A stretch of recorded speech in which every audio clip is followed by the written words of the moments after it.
ఇరాన్కు ఒక final warning ఇచ్చే ప్రయత్నం చేశాడు ట్రంప్.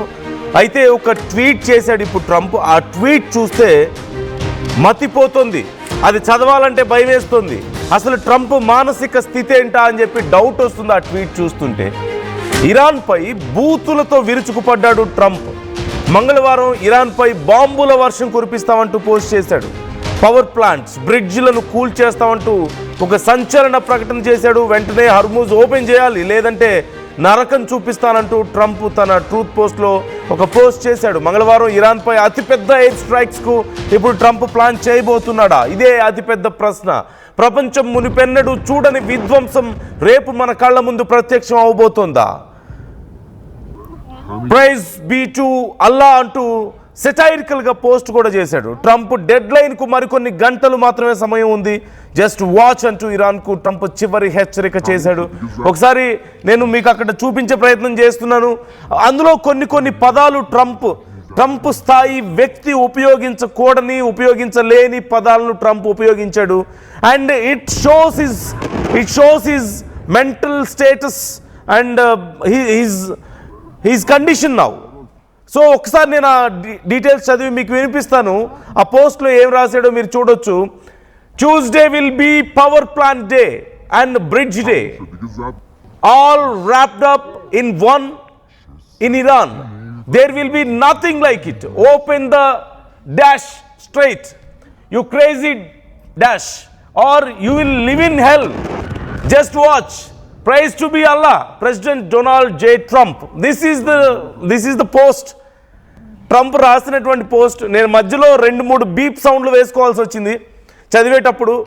సో అంటే ఇక ఇంతకు మించి దిగజారడు అనుకున్న ప్రతిసారి మనల్ని డిసప్పాయింట్ చేస్తూనే ఉన్నాడు ట్రంప్. ఇంతకు మించి దిగజారడలే ఇంకా అనుకున్న ప్రతిసారి మనం డిసప్పాయింట్ అవుతూనే ఉన్నాం. మన అంచనాలను తల్లకిందులు చేస్తూనే ఉన్నాడు. రాజకీయాల్లో ప్రత్యర్థుల గురించి మాట్లాడేటప్పుడు ఎంత దారుణంగా మాట్లాడతాడో, ఎంత దారుణంగా వాళ్ళని వెకిలిగా మాట్లాడతాడో మనం చూసాం. మొన్న చూసాం ఫ్రాన్స్ అధ్యక్షుడి గురించి ఎలా మాట్లాడాడో మనం చూసాం.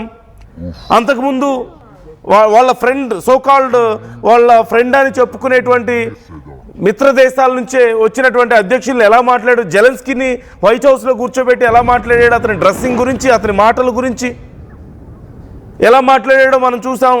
మోదీ గురించి మాట్లాడతాడు ఇష్టం వచ్చినట్లుగా, పాకిస్తాన్ లాంటి దేశాలని ఇక వెనకేసుకొస్తాడు. ఓకే, ఇవన్నీ పక్కన పెడితే ఇలాంటి ఒక పచ్చి బూతులు ట్రంప్ స్థాయిలో ఒక అమెరికా ప్రెసిడెంట్ ఇలా ఉపయోగిస్తాడా? మీరు ఎప్పుడైనా చూసారా? నేనైతే ఎప్పుడు చూడలేదు. నేను అందుకే ఈ మాట చెప్తున్నాను. ఇంతకు మించి దిగజారడానికి లేదు అనుకున్న ప్రతిసారి Trump is setting new records అనమాట, ఒక మాటలో చెప్పాలంటే దిగజారుల్లో. సో ఆ పోస్ట్ చూస్తే మీకు అర్థమవుతుంది. అంటే at the same time we can understand his mental condition now. So ఏ స్థాయిలో ఉంటే అలా మాట్లాడతాడు? ఒక ప్రపంచంలోనే శక్తివంతమైన దేశానికి ప్రెసిడెంట్గా ఉండి, ప్రపంచంలోనే శక్తివంతమైనటువంటి ఆర్మీని కలిగి ఉన్నటువంటి, తను కనుసన్నల్లో శాసించగలిగినటువంటి, ప్రపంచంలోనే శక్తివంతమైనటువంటి ఇంటెలిజెన్స్ విభాగాన్ని కలిగి ఉన్నటువంటి ఒక and richest country, saviour of the world, peacemaker in the world, one and only and most eligible president for Nobel Peace Prize. చూడండి ఎలాంటి ట్వీట్ చేశాడు. So that is his mental condition now. So ఇది ఫ్రస్ట్రేషనా, లేకపోతే ఒక ఇన్కేపబిలిటీలోంచి వచ్చినటువంటి, ఒక నిస్సహాయతలోంచి వచ్చినటువంటి ఒక ఉక్రోషమా, కోపమా, లేకపోతే ఏమీ చేయలేకపోతున్నానని చెప్పి ఇక చేతల్లో ఏమీ చేయలేక మాట్లాడుతున్నాడా, లేకపోతే ఇంతకు మించి ఇక తాను ఇంకా ఏదో పెద్దది చెయ్యబోయే ముందు దానివల్ల అత్యంత నష్టం వాటిల్లబోతుంది, కేవలం ఇరాన్కే కాదు ట్రంప్కి కూడా. సో దాన్ని తట్టుకోలేక, వెనక్కి రాలేక, ముందుకు వెళ్ళలేక మధ్యలో గింజుకుంటున్నాడా? సో అందుకే ఇలాంటి పోస్ట్ పెట్టాడా? Once again I would like to read that post. By that you can understand what's his mental condition and what he is going to do అనేది ఒకసారి మీరు అర్థం చేసుకోవచ్చు. Tuesday will be the power plant day, అంటే power plants మొత్తం ధ్వంసం చేస్తానని చెప్తున్నాడు. అండ్ బ్రిడ్జ్ డే అంటే బ్రిడ్జ్లన్నీ ధ్వంసం చేస్తానని చెప్తున్నాడు. All wrapped up in one in Iran. అన్నీ సిద్ధంగా ఉన్నాయి, ఇక మొత్తం కట్టగట్టుకొని మొత్తాన్ని అన్నిటినీ లేపేస్తానని చెప్తున్నాడు. There will be nothing like it. ఇక చూడడానికి ఏం మిగలదు, ఇంతకుముందు ఎప్పుడు మీరు చూసుంటారని కూడా చెప్తున్నాడు. ఓపెన్ ద డాష్ స్ట్రైట్ అంటే హర్మూజ్ స్ట్రైట్ని ఓపెన్ చేయండి అని చెప్పేసి అక్కడ ఒక పచ్చి బూత్ని ఉపయోగించాడు. నేను అందుకే ఆ బీప్ మధ్యలో you crazy dash dash dash you will be living in hell. మీరు అందరూ నరకానికి పోతారు. Just watch, praise be to Allah. చూస్తూ ఉండండి, ఆ అల్లాని వేడుకోండి అని చెప్తున్నాడు. ప్రెసిడెంట్ డొనాల్డ్ జే ట్రంప్ చేసినటువంటి ట్వీట్ ఇది. సో ఇప్పుడు ఏం చేయబోతున్నాడు అంటే బ్రిడ్జిల్ని, అక్కడ ఉన్నటువంటి పవర్ ప్లాంట్స్ని ధ్వంసం చేయబోతున్నాడు. టైం ఇచ్చాడు 6వ తారీఖు వరకు. And it's not going to work out. Peace talk అన్నాడు. పాకిస్తాన్ లాంటి ఉగ్రవాద దేశాన్ని తీసుకొచ్చి మధ్యలో పెట్టాడు. మోస్ట్ వైలెంట్ కంట్రీని, పీస్ అనే పదానికి అర్థం తెలియని ఒక దేశాన్ని తీసుకొచ్చి మధ్యలో పెట్టి పీస్ టాక్ నడిపించమని చెప్పాడు. And everybody know that it's not going to work out, but Trump believed in them. So అంటే దానికి ఒక ఎక్స్ప్లెనేషన్ కూడా ఇచ్చాడు కదా. He like to have friends who are more incapable. చేతగాని వాళ్ళందరినీ పక్కన పెట్టుకోవడం అతనికి ఇష్టం అంట, ఎందుకంటే అప్పుడు అతను చాలా గొప్పవాళ్ళ కనిపిస్తాడు కాబట్టి. సో ఎనీవే, సో ఇప్పుడు ఇక ఏం చేయాలి? స్ట్రైట్ ఆఫ్ హార్మూజ్ని ఓపెన్ చేయకపోతే మొత్తం అందరినీ లేపేస్తాను, బ్రిడ్జ్లన్నీ కూల్చేస్తాను, పవర్ ప్లాంట్స్ లేకుండా చేస్తానని చెప్పాడు. ఇప్పటికే యుద్ధంలో గెలవలేకపోయాడు. ఖమేనీని మట్టు పెట్టాడు. ఏదో అయిపోతుంది అనుకున్నాడు, ఏం జరగలేదు. కొన్ని అటాక్స్ చేశాడు, ఏదో జరుగుతుంది అనుకున్నాడు, ఏం జరగలేదు. అలాగే హర్మూజ్ స్ట్రైట్ని వెళ్ళి మొత్తం ఆక్యుపై చేసుకుందాం అనుకున్నాడు, కుదరలేదు. కర్గ్ ఐలాండ్ని వెళ్ళి ఆక్యుపై చేసుకుందాం అనుకున్నాడు, కుదరలేదు. గ్రౌండ్ ఆపరేషన్ చేద్దాం అనుకున్నాడు, వాళ్ళ సొంత సైన్య అధికారులే ఒప్పుకోలేదు. కొంతమందిని పక్కన పెట్టేశాడు కూడా, వాళ్ళ సలహాదారుల్ని, సైన్య అధికారుల్ని, వైట్ హౌస్లో కీలకమైన వ్యక్తుల్ని. అండ్ మొత్తం అమెరికా మొత్తం వ్యతిరేకత వస్తుంది. ప్రపంచ దేశాలన్నీ పైన పడుతున్నాయి, పీక్కు తింటున్నాయి అమెరికాని. ఇప్పుడు నీ వల్లే ఇదంతా మాకు నష్టం అని చెప్పేసి. అండ్ వాళ్ళ మిత్ర దేశాలు, ఇప్పుడు అరబ్ దేశాలన్నీ కూడా అడుగుతున్నాయి, మాకు జరిగిన నష్టానికి ఏం చేయాలి మేము అని చెప్పేసి. హీ సఫికేటెడ్, బ్రీత్ అందడం లేదు, ఏం చేయాలో అర్థం కావడం లేదు. ప్రజల్లో వ్యతిరేకత, మిడ్ టర్మ్ ఎలక్షన్స్ రాబోతున్నాయి.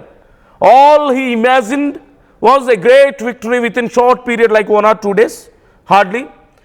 అయతుల్లా అలీ ఖమేనీని చంపేద్దాం, తర్వాత అక్కడ కొన్ని బాంబులు వేద్దాం, కీలకమైన వ్యక్తులను లేపేద్దాం, మొత్తం రిజీమ్ అంతా గందరగోళం అయిపోతుంది.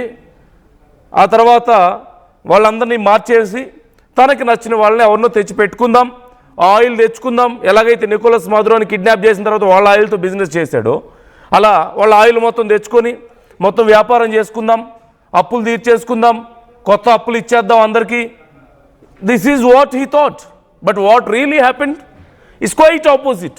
It's been 5 long weeks of a great war between Iran, Israel and America. అది ఒకదగట్లేదు, ఎటు ఫినిష్ అవ్వడం లేదు.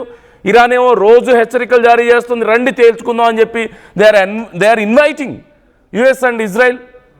వీళ్ళేమో బాంబులు వేస్తూనే ఉన్నారు. థౌజండ్స్ ఆఫ్ బ్లాస్ట్స్ ఇప్పటి వరకు జరిగాయి, థౌజండ్స్ ఆఫ్ బాంబ్స్. అండ్ ఇప్పటికే మనం చూసాం డ్రోన్స్ కానీ లేకపోతే ఫైటర్ జెట్స్ నుంచి చేసినటువంటి అటాక్స్ కానీ అన్నీ చేశారు, ఏమీ లాభం లేకుండా పోయింది. So everything is very much unpredictable for US and Israel. ఇప్పుడు ఏం చేయాలి? డబ్బులు అయిపోతున్నాయి, బాంబులు అయిపోతున్నాయి, టైం గడిచిపోతుంది, ప్రెషర్ పెరిగిపోతుంది. ఇరాన్ ఏమో వెనక్కి తగ్గడం లేదు, వాళ్ళ సైనికులు పట్టుబడుతున్నారు, వాళ్ళ ఫైటర్ జెట్స్ పేలిపోతున్నాయి, పేల్చేస్తుంది ఇరాన్ ఫైటర్ జెట్స్ని. వాళ్ళ యుఎస్ఎస్ అబ్రహం లింకన్ మీద దాడి చేసింది, యుఎస్ఎస్ జెరాల్డ్ మీద దాడి చేశారు. రేపో మాపో యుఎస్ఎస్ బుష్ మీద కూడా దాడి చేస్తామని చెప్తున్నారు. So they don't know what to do. Ground operation మొదలు పెడదామంటే ఒప్పుకోవడం లేదు ఎవరు, వాళ్ళ సైన్యాధికారులు. And then he's got frustration. ఏం చేయాలో అర్థం కాని ఒక గందరగోళంలో, ఒక మ్యాగ్నెటిక్ ఫీల్డ్ మధ్యలో ఉంటే ఎంత ఉక్కిరి బిక్కిరి అవుతారో అలా ఉంది పరిస్థితి. సో ఇన్ దట్ స్టేట్ ఇప్పుడు ఈ వార్నింగ్ ఇచ్చాడు. సో అటో ఇటో తేల్చే పరిస్థితి కనపడుతుంది. అంటే ఇప్పుడున్న పరిస్థితుల్లో all that power is like పిచ్చోడి చేతిలో రాయి అని చెప్పి మనం చెప్తూ ఉంటాం కదా, అలాంటి పరిస్థితి కనిపిస్తోంది. అలాంటి ఒక ఫ్రస్ట్రేటెడ్ అండ్ మెంటల్ కండిషన్లో ట్రంప్ ఉన్నాడు. He can do anything now, he may do anything. Let's expect the unexpected, let's agree to the disagree. అలాంటి కండిషన్లో మనందరం ఉన్నాం.